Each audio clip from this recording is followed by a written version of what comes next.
Ketika sedang menyampaikan tausiah di pengajiannya, Habib Lutfi bin Yahya pernah mengungkapkan sebuah peristiwa yang terjadi pada suatu makam, yang dimana makam ini begitu membuatnya merinding dan kagum.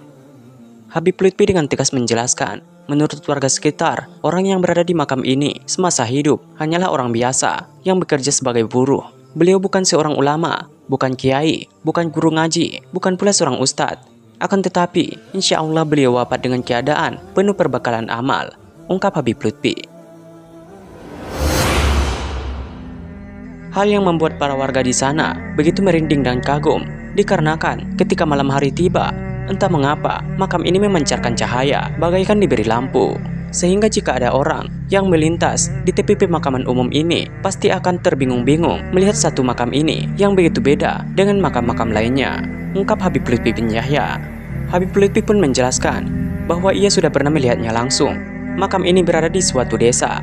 Habib Lutfi pernah mengunjungi desa tersebut dikarenakan hendak bersilaturahmi ke rumah kediaman salah satu sahabatnya. Dan Habib Lutfi juga begitu berinding dan kagum ketika melihat makam itu. Meskipun warga di sana mengenal almarhum semasa hidupnya bukanlah orang yang paham ilmu agama, akan tetapi insya Allah beliau semasa hidup pasti memiliki suatu amalan yang begitu dicintai dan disukai Allah Subhanahu wa Ta'ala, sehingga makam beliau seperti memiliki keistimewaan, ungkap Habib Lutfi bin Yahya.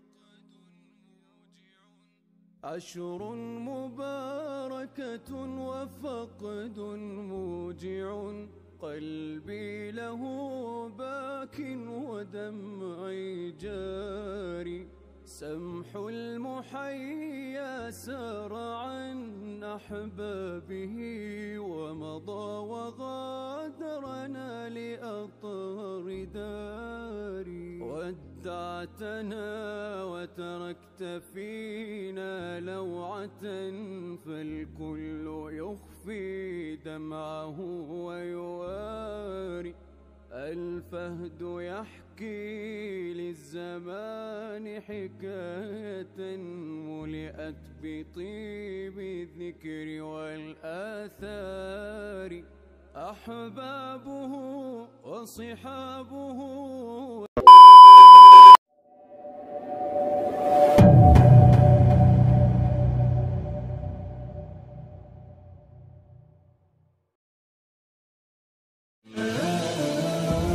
Ketika sedang menyampaikan tausiah di pengajiannya, Habib Lutfi bin Yahya pernah mengungkapkan sebuah peristiwa yang terjadi pada suatu makam, yang dimana makam ini begitu membuatnya merinding dan kagum. Habib Lutfi dengan tegas menjelaskan, menurut warga sekitar, orang yang berada di makam ini semasa hidup hanyalah orang biasa yang bekerja sebagai buruh. Beliau bukan seorang ulama, bukan kiai, bukan guru ngaji, bukan pula seorang ustadz. Akan tetapi, insya Allah beliau wafat dengan keadaan penuh perbekalan amal, ungkap Habib Lutfi. Hal yang membuat para warga di sana begitu merinding dan kagum dikarenakan ketika malam hari tiba, entah mengapa makam ini memancarkan cahaya bagaikan diberi lampu, sehingga jika ada orang yang melintas di tepi pemakaman umum ini pasti akan terbingung-bingung melihat satu makam ini yang begitu beda dengan makam-makam lainnya, ungkap Habib Lutfi bin Yahya. Habib Lutfi pun menjelaskan bahwa ia sudah pernah melihatnya langsung. Makam ini berada di suatu desa. Habib Lutfi pernah mengunjungi desa tersebut dikarenakan hendak bersilaturahmi ke rumah kediaman salah satu sahabatnya. Dan Habib Lutfi juga begitu berinding dan kagum ketika melihat makam itu. Meskipun warga di sana mengenal almarhum semasa hidupnya bukanlah orang yang paham ilmu agama, akan tetapi insya Allah beliau semasa hidup pasti memiliki suatu amalan yang begitu dicintai dan disukai Allah Subhanahu wa Ta'ala, sehingga makam beliau seperti memiliki keistimewaan, ungkap Habib Lutfi bin Yahya.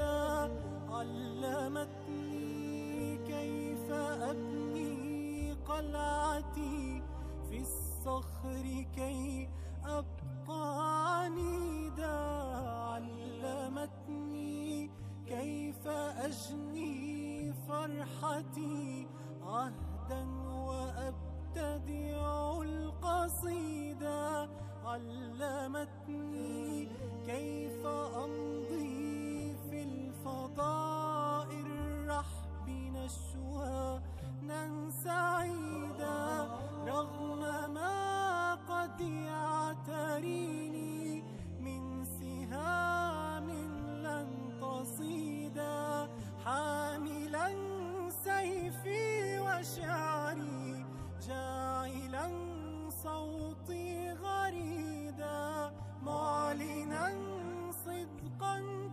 انتمائي للإله ولن أحيدا إن لي بين الربوع الخضر في النجوى جنودا بل حشودا ترفض العيش انغماسا في التراخي في التراخي في التراخي في التراخي تكره سير الطريدا ربما يعلو لهاثي ربما أمضي بعيدا ربما قد يعتريني القيظ أو ألقى الرعود بين أقدار تراني بين أقدار